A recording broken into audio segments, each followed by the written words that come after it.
Check out the video description for details. It's Thursday, January 4th, 2018, and this is our final show of 2017 slash first show of 2018. We recorded the end of the year show earlier, but audio and video problems, we had to re-record it, so this is what we're doing now. I wanted to give an update on how the kids' portfolio performed for the year. So let's do that right now. The show is primarily focused around what investing for our kids. We usually do a couple of $100 a month and buy stocks for them, stocks that they like, things like that. So overall, it's done well this year.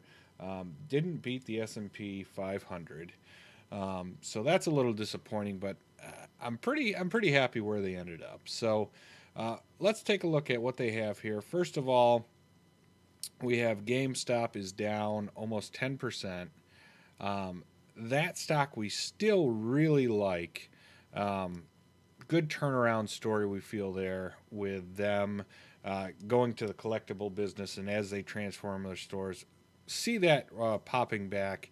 It was up a couple of dollars more. It's since settled back down. It was almost back up to even. Pays a great dividend, so we've been collecting that dividend since, and look forward to it breaking out next year. We thought it'd be flat this year. It's a little bit lower than we thought, but looking forward to break out next year. AT&T is another one that's down. Waiting on that deal with Time Warner is just taking forever. So down 3%. In the positive, biggest winner is Nintendo, up 89%, almost 90%. Apple's up 20%. We've gone on and on about how we like Apple and Nintendo.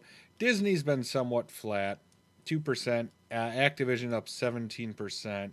Activision, Nintendo, and Apple are probably our, three of our favorite stocks. We like all of them on this, obviously. Another big winner. It had been a lagging stock for a long time. It had been in the red. Finally broke out. WWE. It's not a cheap stock. It trades. It's pretty expensive forward earnings wise. But if you look at it compared to a Netflix, the premium people pay for Netflix versus it, I think it's a bargain. Good dividend, solid company. It's basically a monopoly.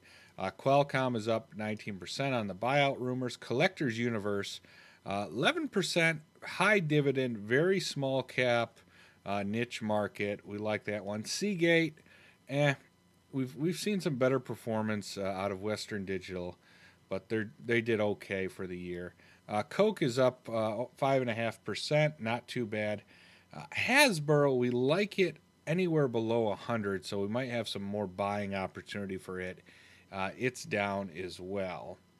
So moving on, Square Enix has been another successful one, and we think it is going to break out even further.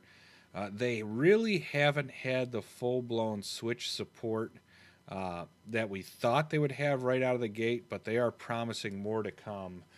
So we think there's more room to run for Square Enix. Sega didn't quite break out like we would like. Cheap stock, gamble. They had some weird videos where they were showing different ways to interact with people in gaming, and they were going to rededicate themselves to gaming. Hasn't happened. McDonald's, people still go to McDonald's. Always packed when you see them drive through. Pay a decent dividend, up 12%, almost 13%. Foot Locker's back to positive. I've been honest on that one. It was a greedy play when they down, and other retail pays a big dividend. So I would say lucky to be up on that one. It tanked a bit, but sometimes greed pays off a little bit. And their latest purchase is Microsoft. We added 3 shares of Microsoft, and that's up already. So total for the year, up almost 11%. Not bad at all. Their dividends for the year, $146, so a 3% yield. We hope to keep growing that. We hope to keep growing their portfolio. The idea is we're gonna keep going giving our thoughts on stock and buying stocks for the kids each month. I'm going to up it from 200 to probably 300. I may do some purchases where they get to choose, and then I pick some. I'm also going to do some more risky investing and different investing. With the kids' portfolio, we're kind of set to some rules of it's got to have a pretty decent balance sheet and it's got to pay a dividend.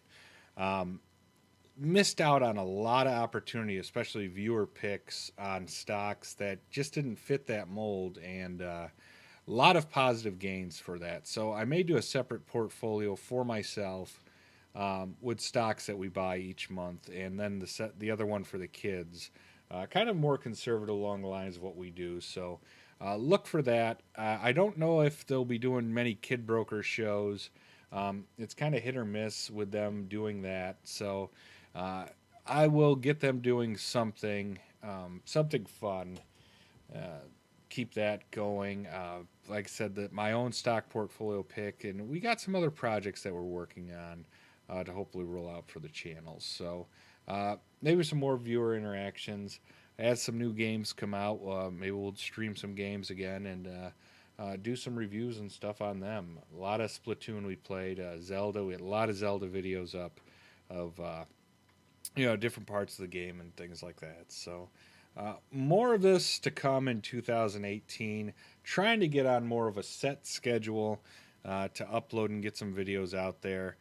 Definitely get back to examining some more stock picks and things like that. But overall, I think a fairly good year. 10%, nothing to sneeze at for an amateur stock picker building his kids' college fund. So that's it for this episode to end off 2017 and kick off 2018. I hope it's a great year for all of you. And thanks for watching. Subscribe if you haven't already. Get the latest investing news for gamers. And we'll see you next show.